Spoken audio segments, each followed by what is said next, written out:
history loves a savior. We're taught that in 1940, one man's courage held back the tide of darkness. But courage is a fairy tale we tell children. The truth, it was something much more predatory.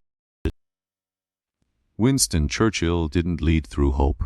He led through the calculated curation of terror. Welcome to Psyche of Power. Today, we perform a psychological autopsy on the man who weaponized the black dog.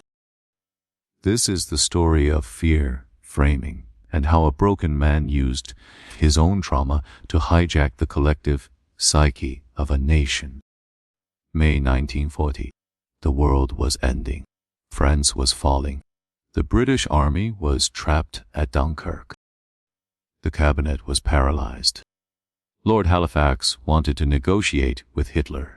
Logic dictated surrender. Enter Winston, not as a strategist, but as a psychological architect. To understand Winston, you have to understand terror management theory, or TMT. TMT states that when humans are reminded of their inevitable death, they don't become rational. They become tribal. They cling to whoever offers the most vivid cultural worldview. They trade their freedom for a sense of immortal significance. Churchill knew this intuitively. He didn't try to calm the people. He did the opposite. He dialed the fear up to 11. He framed the threat not as a war, but as an existential apocalypse. This is the first cognitive reversal. Churchill didn't save Britain from fear.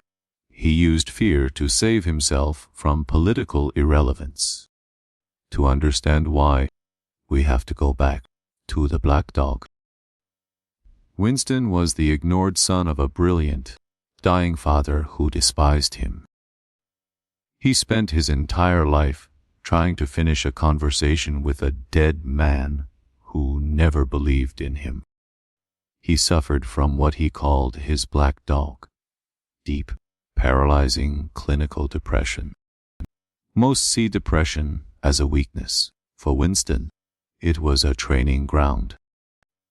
He had lived in the dark his whole life. When the world finally caught fire, he was the only one who knew the layout of the room.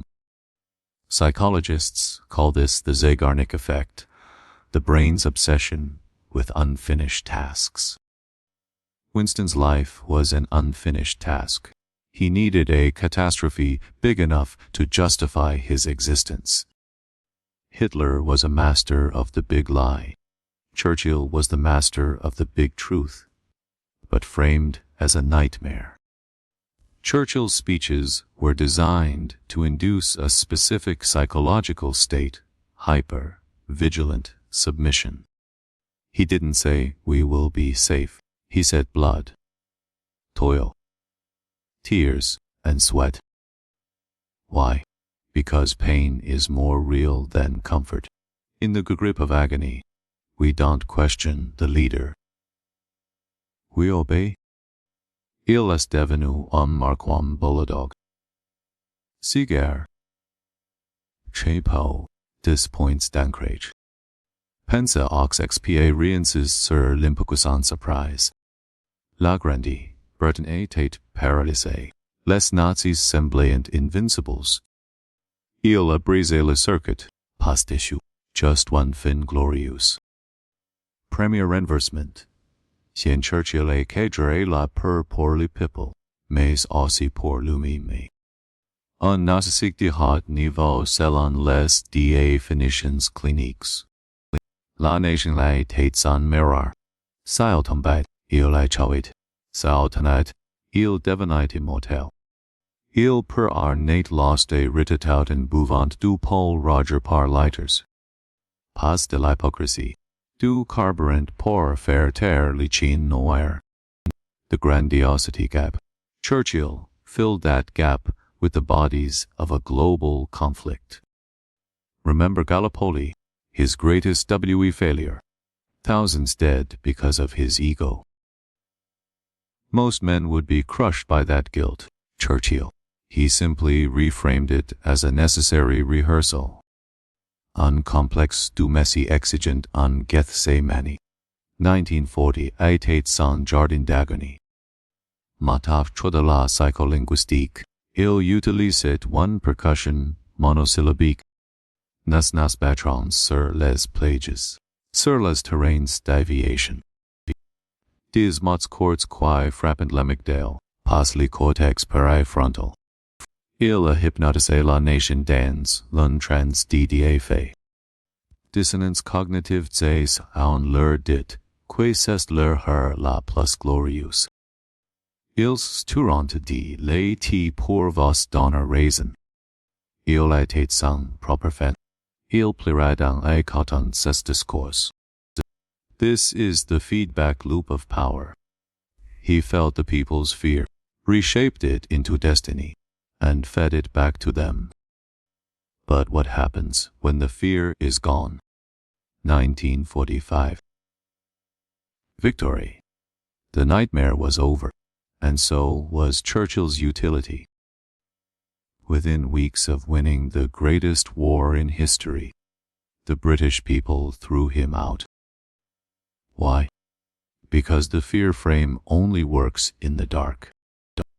In the light of peace, Churchill looked less like a savior and more like a reminder of the trauma they wanted to forget.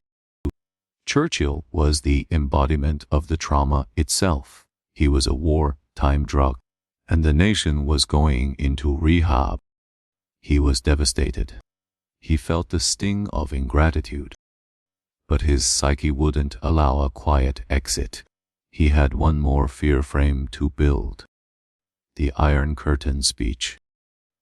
He invented the Cold War's primary metaphor.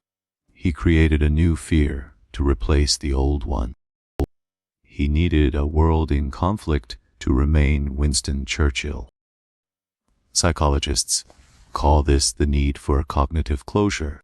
Churchill knew the world couldn't handle a vacuum. He gave them a new monster, the bear in the East. In his final years, he retreated to his paintings, landscapes of calm, painted by a man who couldn't stop the storm in his head. The black dog never left. It just grew old with him. This is the Churchill paradox. We owe him our civilization, but his motivation was entirely selfish. He was a high conflict personality. He didn't solve problems. He outlasted them by making them larger. He once said, "I am a prey to spirits." On his own deathbed in 1965, he supposedly said, "I am bored with it all." The game was finally over. The fear frame had nothing left to hold. Today, politicians try to mimic his style. They use his words. They try to frame their own existential threats. But they lack the black dog. They lack the genuine, bone-deep relationship with despair. Churchill's real legacy isn't victory. It's the realization that in times of crisis, we want to be manipulated. We trade our complexity for the simplicity of a fighter. His funeral was the last great act of the British Empire. A final, choreographed moment of collective mourning. Even the machines seemed to mourn. Or perhaps they were just glad the tension was over. Churchill is our historical Rorschach test. Do you see the hero who saved the West? Or the narcissist who used a world war to fix his daddy issues? The answer is both, and that is the terrifying psyche of power. Fear isn't a reaction, it's a frame, and once you're inside it, the person who built the frame owns you. Winston knew that. He made sure you'd never forget it. If you want to understand how power really works, you have to look into the shadow. Subscribe. Stay sharp. Don't let the frame become your cage. See you in the next autopsy.